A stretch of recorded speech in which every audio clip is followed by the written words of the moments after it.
Une usine flambant neuve et pas un ouvrier à l'intérieur. Nous sommes à Brumath, en Alsace. C'est ici que le géant chinois des télécoms Huawei devait ouvrir son premier site hors de Chine.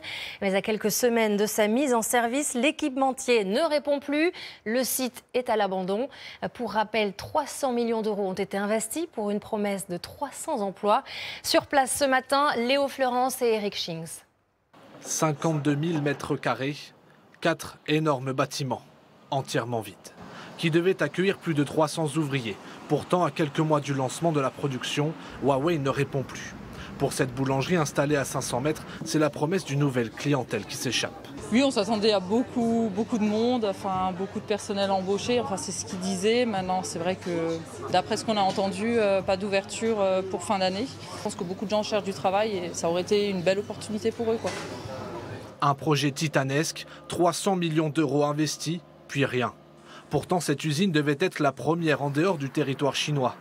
La déception est totale pour les habitants de la commune. C'est, je pense, non négligeable. 300 emplois, c'est 300 familles. Donc voilà, la non-ouverture, je pense qu'économiquement, c'est pas une bonne nouvelle.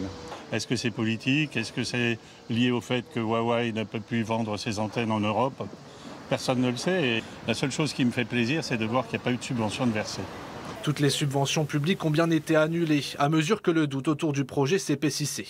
Retard dans les travaux, surtout aucune campagne de recrutement. Cette buraliste faisait partie des candidats intéressés. Merci. J'ai essayé un peu de faire du bouche à oreille pour trouver où postuler chez Huawei, mais on m'a dit ils savent pas. J'avais entendu un moment qu'ils parlaient d'un conteneur. Il fallait déposer les CV là-bas, mais j'ai jamais vu trouver quelque chose. Que va-t-il advenir de ce site bâti pour produire la dernière technologie de réseau 5G? Le député de la circonscription attend des réponses claires de la part de Huawei. Toutes les options sont sur la table. Soit effectivement ils gardent le site, ils mettent de la production, sachant que sur les antennes 4G, 5G, comme dit économiquement, ça paraît assez peu viable.